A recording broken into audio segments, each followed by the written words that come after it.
Good morning, everyone out there. Good morning, my beloved community here at CSLU Kaya and all those joining in near and far via this wonderful gift we've all been able to experience in way of Zoom and all the other connections we have. It's great to have you here today in this harvest season, in this season of bounty and abundance and enjoying it. And that's why we're here. We're going to enjoy some beautiful, beautiful harvesting and bounty and goodness. And I welcome you all. We have some great music and incredibly wonderful speaker joining us again. We have Lynn Fritz, Reverend Lynn Fritz, and we have Elizabeth McDougall sharing some beautiful music today. So I'm going to open right now with a treatment to bring us all into that place for this time, this perfect time right now. So I encourage you to center yourselves and to take this treatment as your own. I'm going to do it in the first person. So in this moment right now, in this beautiful space that we call life and I call life, I center myself in this deeper connection that resides within me, as me. And it is that spirit, which is being all that I know and so much more, so far beyond my earthly experience. It is that life force, that perfection, that energy that is always creating,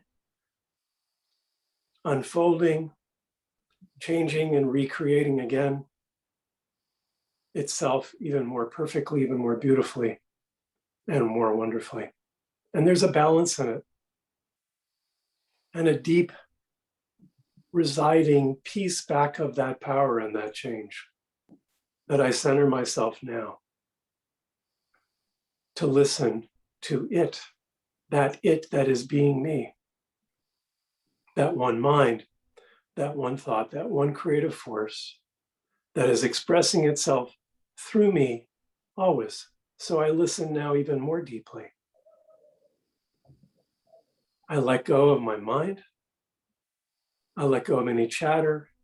I let go of any past circumstances that are no longer alive, that are gone. I don't worry about the future, for it hasn't happened. I'm right here, right now, in this moment of reception, of listening, with an openness, with a loving joy, and appreciation of the magic, the wisdom, the path that is there expressing and desiring and yearning to be expressed even more. So I listen and listen and listen. And I am guided by that deeper inner voice, not my mind voice, but the one voice that is so perfect and so unlimited. And I'm grateful for this. And I allow it to express, and I listen and I act upon it now in my life going forward. And for this, I am grateful and let go in mind in the perfect knowing of this unfolding, expressing now. And together we say, and so it is. So it is. So, we have the pleasure of having Elizabeth McDougall today. Yes, everybody's like, yay! Hey. We're gonna have some really fun music. So I encourage you all, if you feel moved, to get up and move and flow with the rhythm and the beautiful expression that Elizabeth is sharing with us right now. And thank you for Elizabeth for showing up. Yay.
That was perfect. Beautiful. Thank you so much. That was really lovely.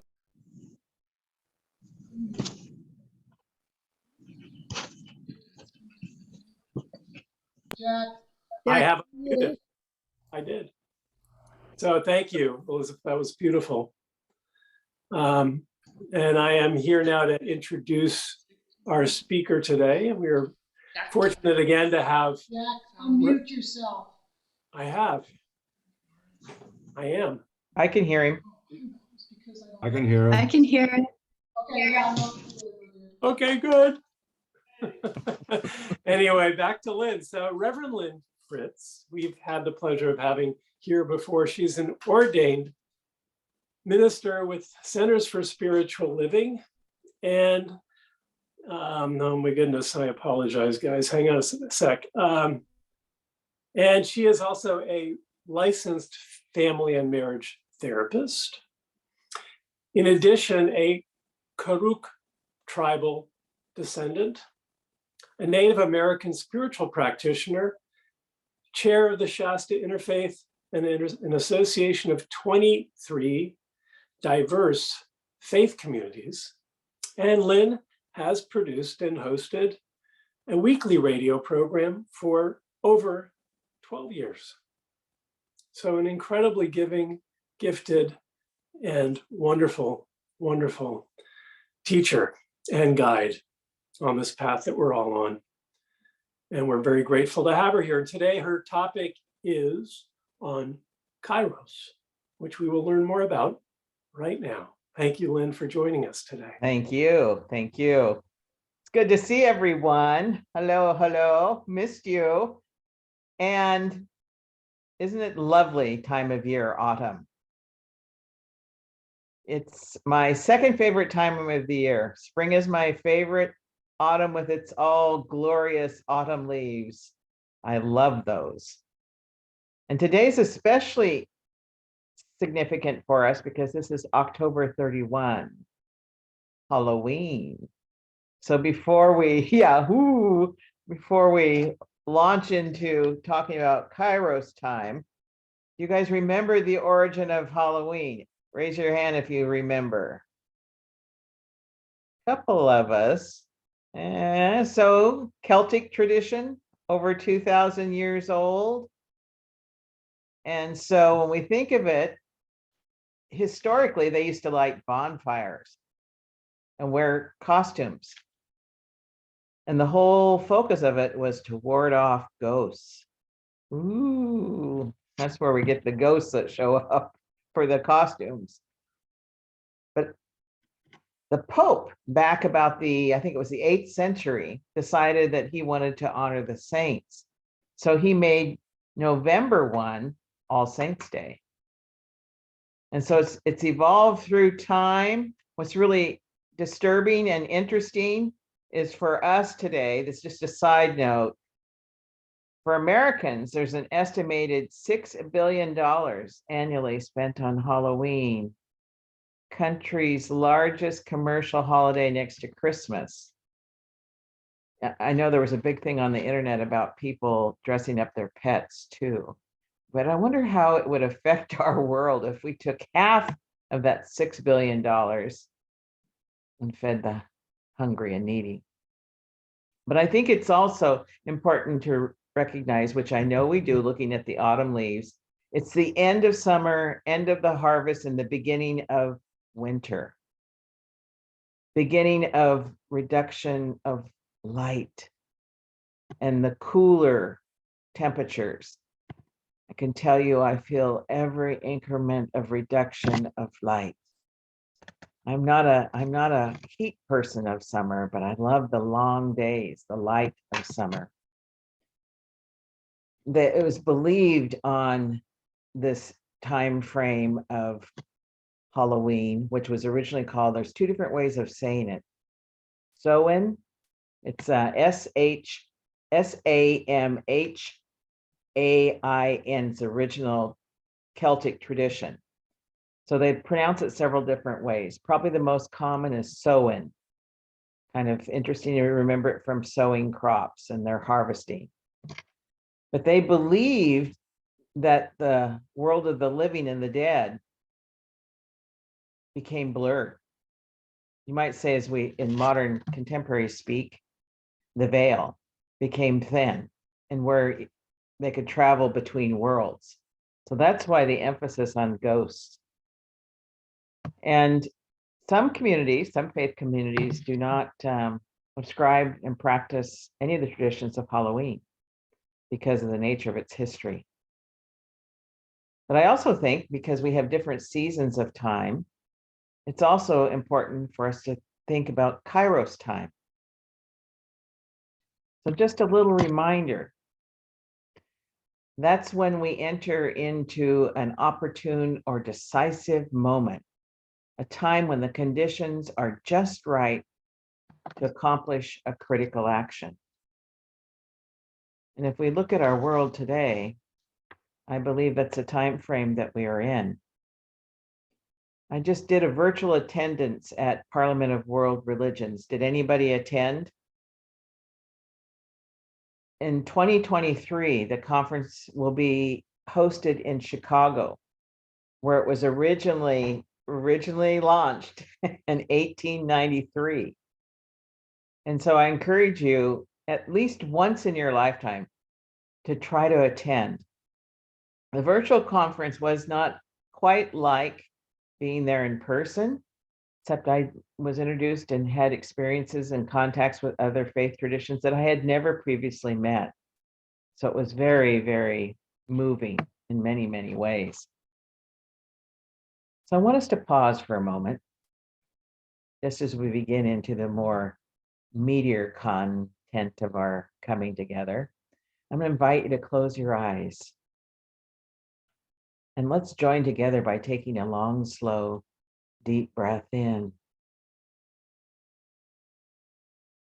Just relaxing as we exhale. Remembering, saying out loud in your own space, I am sacred human. So if you want to keep your eyes closed while I talk, I take no offense. I know you're tuning in, so that's the point. I want us to think about our founder, Ernest Holmes. The science of mind tradition, his teaching was always to use first person. Today in our psychological community, we'd call those affirmations, as well as they're affirmed in our spiritual communities, but it's become those mindfulness practices are integrating in to psychology, because what we recognize is they produce mental health, which equates to physical health. But in the science of mind tradition, Ernest Holmes always suggested we speak in the first person. Remember what it was like. I know it's hard for some of you that have been in the tradition a long time to think back about that very first experience when you started using the I language, how it felt physically in your body, how you were connecting differently with yourself. When I teach clients to use affirmations, they report feeling differently as soon as they begin utilizing the practice. I want us to note the wisdom of Ernest Holmes, because I'm going to create a contrast. He suggested we use first person. And what's interesting is when we enter into any circumstance, hello, David. Little side note there. When we enter into any circumstance where we are challenged, what we might describe as extremely painful or traumatizing, what happens, the natural response of our physicalness, what it is to be sacred human, our physical body, we psychologically, emotionally disconnect. We do that, it's the mechanism that spirit created us so that we can survive whatever it is we're encountering. We're still have a measure of connection because we're able to navigate, but it's a reduce. It's like, here's the sum of who we are, and we pull back, you might say. We don't completely go away. However, if the trauma is extreme enough, we will. It's as if we leave our body, and people report being above their body, outside their body, because it's not safe to be in the physical beingness. Remember, we're spiritual beings having a physical experience. And so when that trauma transpires, when we're little people, when we're minors, less than 18, but especially 0 to say 6 is the most critical, we're impacted in a way that feels a sense of powerlessness. We're not able to on our own protect ourselves from perhaps a perpetrator, some sort of natural disaster, a car accident, whatever it is that is creating this intensity. So our naturalness to set off or offset that trauma is sometimes you'll hear people say, I built a wall. I built a wall because I wasn't safe in the world without that wall. Think of the wall, and I have conversations with people on a regular basis. Tell me about your wall. And I want us to think about yourselves. Do I have a wall? And if I do, what's that wall made of? How high is it? How wide is it? And how do I feel about taking down that wall? The reason I bring this up is because what Ernest Holmes was doing when he was talking about using that I language, he was helping us to understand that we don't need a wall. So if we feel like we still have a wall of protection around us, that's an indication that we need to do some personal, deeper personal work. Because the hard part is a wall keeps things out, but what's it also do? It traps us inside. And when we're little people and powerless, I like Harvey's cattail. It's difficult for us to protect ourselves. But as adults, we need to bring that wall down so that we can access all of us. Ernest Holmes focused on healing. The whole premise to the teaching is, what did Jesus know about healing? That Ernest Holmes studied and helped us to recognize, here are some principles. Here's the nature of who we are, created in the image and likeness of the sacred, that we can utilize to heal ourselves. So when you think about taking down a wall, you might go, whoa, whoa, no, I like that wall. But it limits us. And I would suggest to us, the beginning of our healing is embracing a tradition like Science of Mind that says, I am sacred human, coming back to the powerful connection. Remember when we first practiced that, how powerful it felt, like we came home to ourselves in a new way. It's an extraordinary thing. And we look at the conditions around the world. We desperately, as a global community, this is the only way we're truly going to deal with climate change, homelessness, starvation, pandemics, epidemics, is if we can connect with the spiritual nature of who we are and understand its relationship to the physical being. Because remember, the relationship I have to myself is a model to my relationship to the rest of humanity.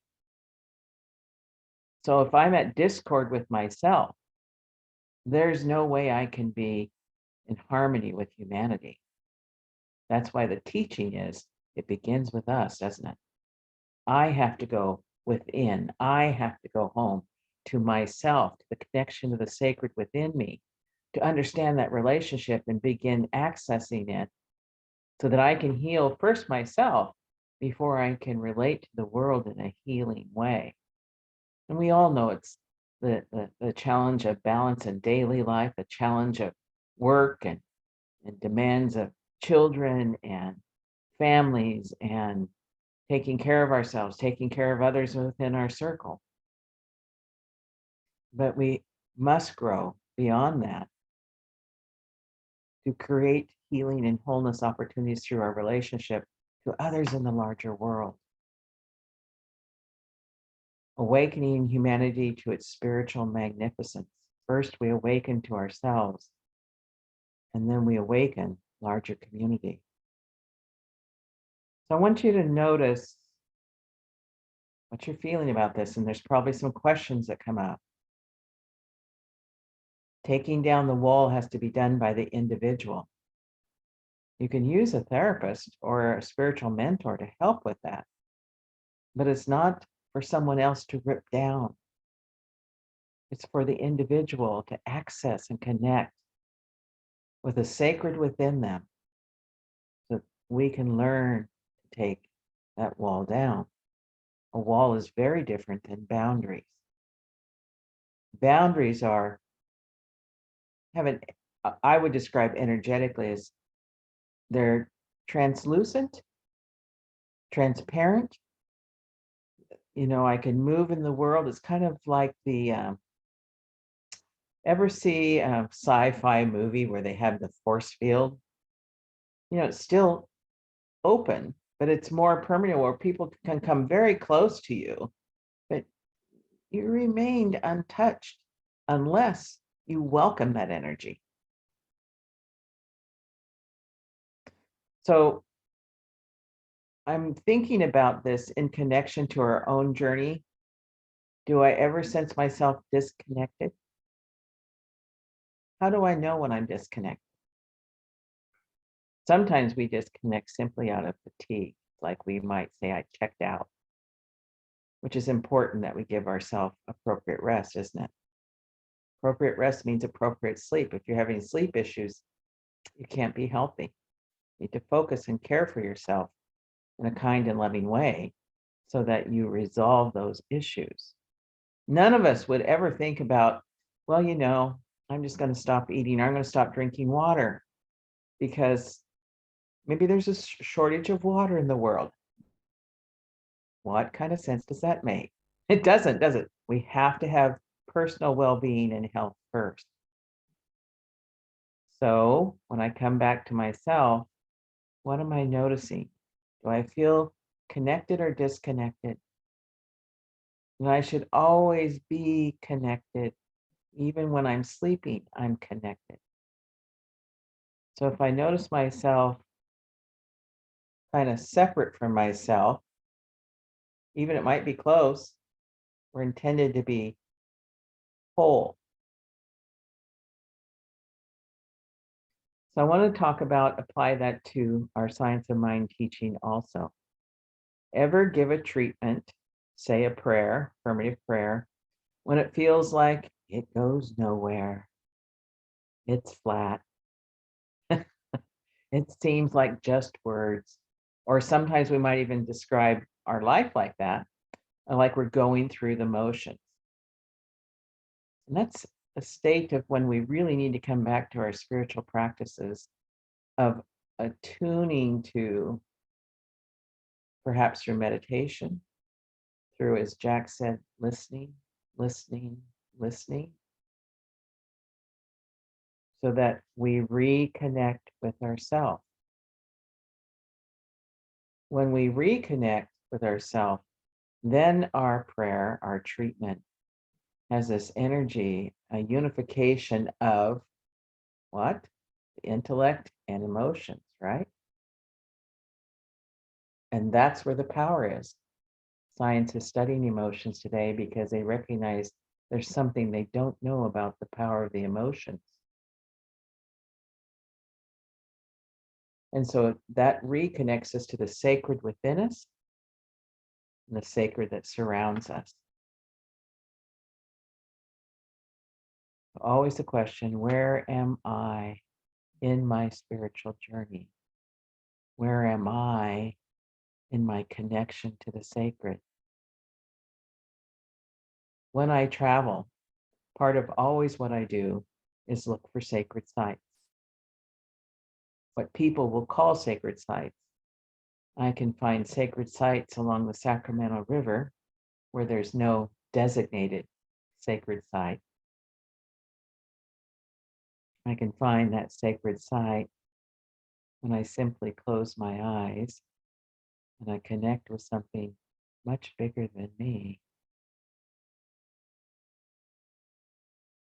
We have to do that on a regular basis, whether we're traveling or at home. That's why the spiritual practices are so critical. And once we connect and we've done our own work, and as we do our own work, we also must go into the world. I think the science of mind, Ernest Holmes' teachings, it's so interesting how they align with neuroscience today, what psychology has been just discovering, and to bring that to the world. So the work you do in inviting in a new spiritual leader, do you feel connected to that process? Do you feel it in your body? in your psyche, in your soul, your very physical being? Can you imagine? We describe with words that what we want from that. Whatever, that's just an example, as one example. Do we feel it in our body, those qualities we want? Because this is the temple. The Bible calls it temple of the Holy Spirit. It is in this lifetime how we move, live, and have our being.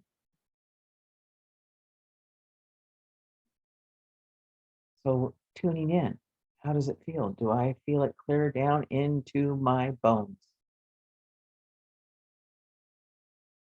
And it's not to make it a make wrong, but it's to give us a point of reference so that we know where we are on our own personal journey and as we relate to the world.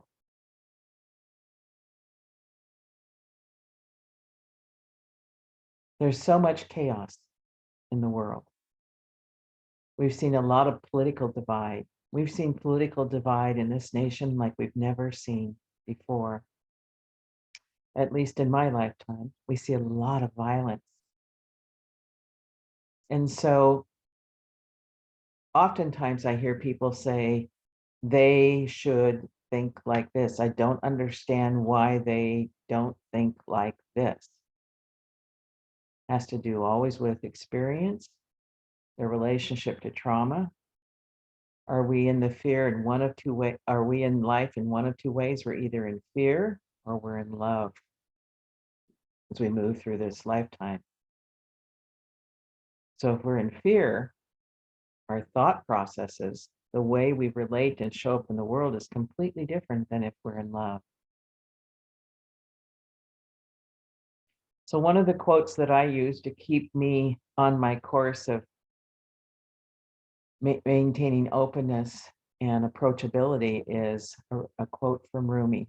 I'm sure you've heard it, but I think it applies especially in this time of political discord and a lot of make-wrongs and tension around issues around diversity. So this is the Rumi quote. Out beyond ideas of wrongdoing and right doing, there is a field. I'll meet you there. Out beyond ideas of wrongdoing and right doing, there is a field. I will meet you there. Powerful, isn't it? To me, it's that setting down of our differences and saying we're going to find some commonalities and we can disagree. We don't have to all be the same, but there's a meeting place of respect. I would also suggest reverence for what it means to be sacred human.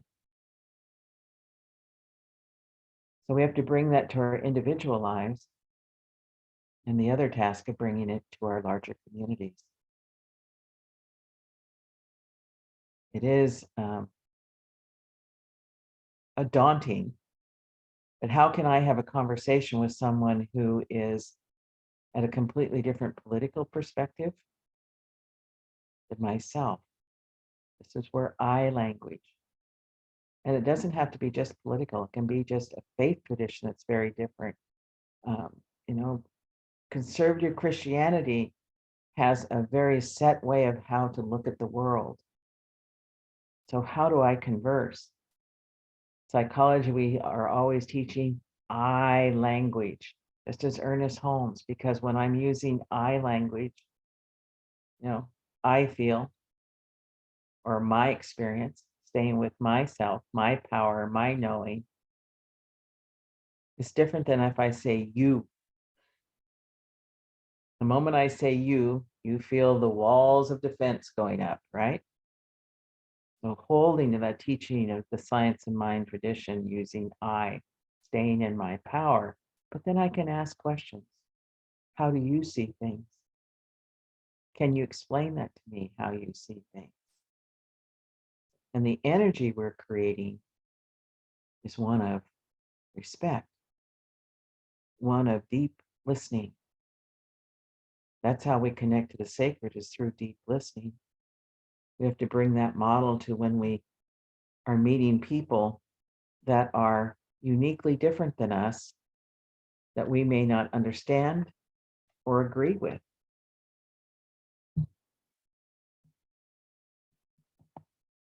So I'm going to ask us together to do a little practice. So I invite you, if you're comfortable, to close your eyes. And again, take a long, slow, deep breath in together. Relaxing as you exhale.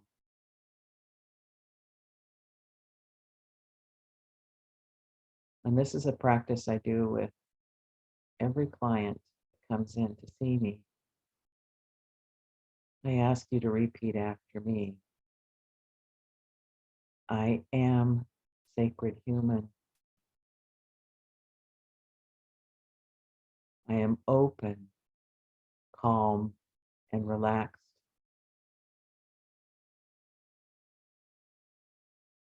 Every system in my body is working in complete harmony with each other.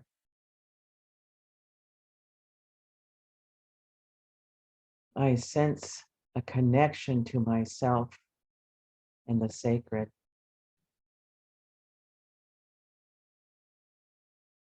I move through this day and this lifetime with ease and grace.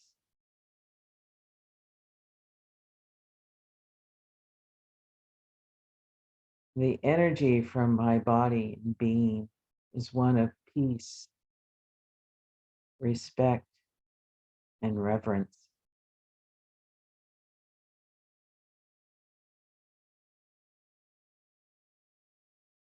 I recognize that I too am light to the world.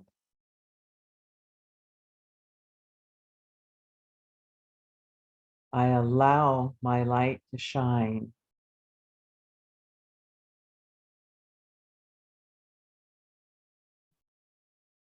I released old patterns that no longer serve me.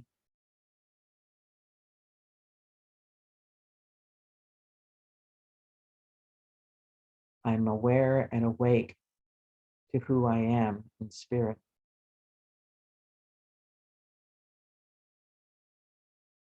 I move through this lifetime in deep, deep gratitude.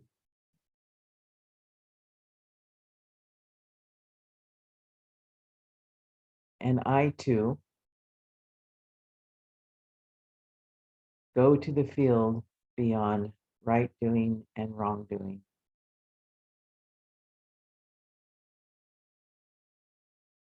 I will meet you there.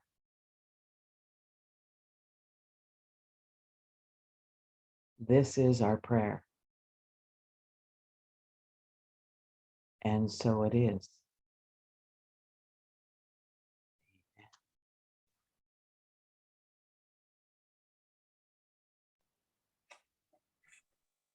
Well, that was a beautiful, beautiful ending visualization treatment. And thank you very much, Lynn.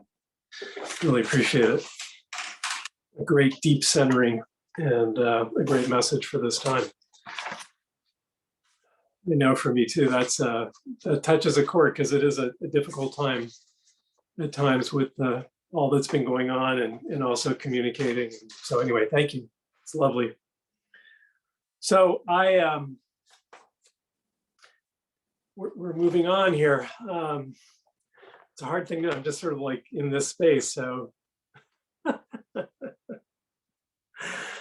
right. So we have, it's time for our offering. And first and foremost, I want to thank you for your ongoing support. This community is continuing because of your presence and your participation. And your generosity enables us to do what we do, and it's greatly appreciated and extremely important. You know, you're breathing breathing energy into this through many means, your presence, but also through the power of your purse and also your efforts. So if there are things you can do in participating in this community, we appreciate your desire to, and you can connect with us through the website too, in that way to participate and be a part of the community in a new way. So I encourage you all to make this offering your own. And so let's say this together. Divine love through me blesses and multiplies this gift.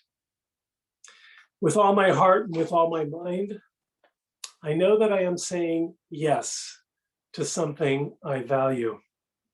And with all others present here, we dedicate these gifts to the values and vision we share.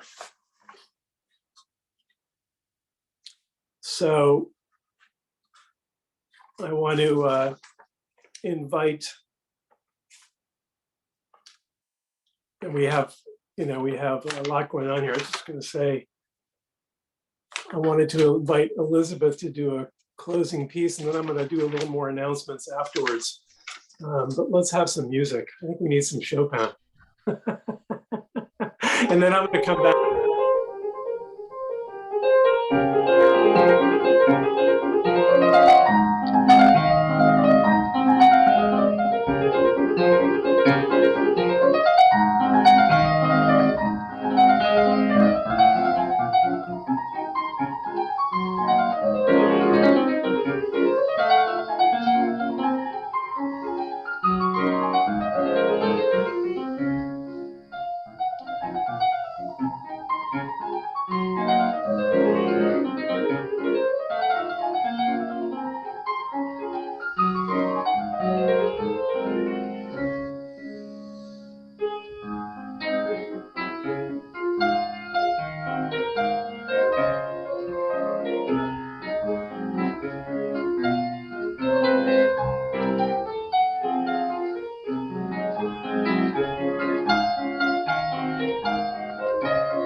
Minute waltz.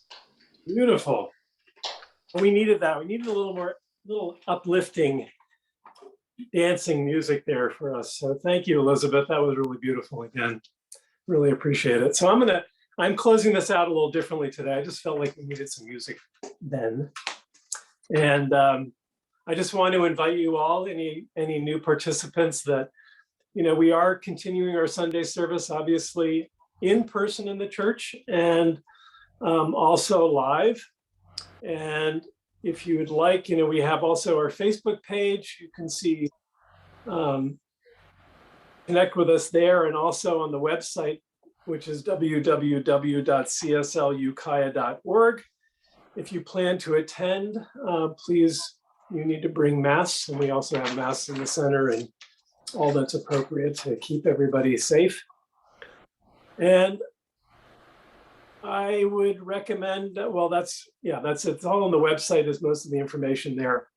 We also have our ongoing Building Bridges, which is our community support for the homeless in Ukiah and the greater region there. And Teresa Stabler is still collecting, and has been collecting, and is dedicated in a huge way to supporting that incredible work in the community. And we need anything you have. You can connect with her through the website, but also you can call the staff at 707-234-3270 to also find out how and where to drop things off and what is needed. I know the address is 1045 South State Street, and we have a parking lot there as well. You go into to drop off your all that you're giving. So that's it for today, folks. I want to thank you all. Jack, Yes. I'm did I going to forget interrupt you. Yeah, there's a couple of more things I just want to mention really quickly Okay. that didn't get to you, so I'm just Well, going thank you. The Please. first thing is I am still looking for somebody to do postings in Facebook. This is a fairly easy job. I was trying to teach Gail and we couldn't do it on the office computer. I could do it from here, and I'm sure anybody could do it from home. I'm totally willing to, have you come here and teach you or talk you through it at your house, whatever, but we need somebody to do that. So somebody could step forward, and basically it's just once a week posting the next Sunday activity, or so I'll talk about that in a second. And there are other things you could do, but that's really the only thing. And it takes me less than 5 minutes. So once you know how, it's really easy. It'll take you 5 minutes. And part of the reason we like to do that is to also have it be a way to know who's coming up. And so the other announcement is next week, our speaker is Kathy Mastriani, and Reverend Kathy has been a pulpit minister, but currently what she's doing is she's in charge of CSL archives. So it's really exciting for me to have somebody of her stature come. I talked to her for about this about a week ago because she was trying to get ready for coming to talk to you guys. And I said, I think you could just talk about the archives. I think she's going to try to do for one, probably the closing invocation, or not invocation, the benediction, closing treatment at the end. She's actually going to play a recording of Dr. Holmes doing the treatment. So, and she knows more about the history, but she's also a really good speaker. So I kind of gave her free rein. I go, Kathy, talk about whatever you want. I think it would be great if you could bring up the archives and what's available, because you can have access to literally thousands and thousands of pieces of work that have been with Sights of Mine. So I really encourage you all to be here. Of course, David and I will be in Redwood City next week, and so in case David's surgery is this Wednesday, so treatment is invited. He is sitting here. We're leaving today because he has tests and stuff. But anyway, we just any kind of support you can give us, that would be really cool. So I guess that's really it for me. I'm going to totally try to get be there for Kathy next week, because I think she's amazing. But if not, I will watch it on YouTube. So, okay, that's it for me. So I will stay and chat with Lynn a little bit after the service, but go ahead, Jack. We are closing this service now, and I say namaste to all of you, and thank you, Lynn, for a beautiful, beautiful Absolutely. message. Appreciate your presence. Thank you.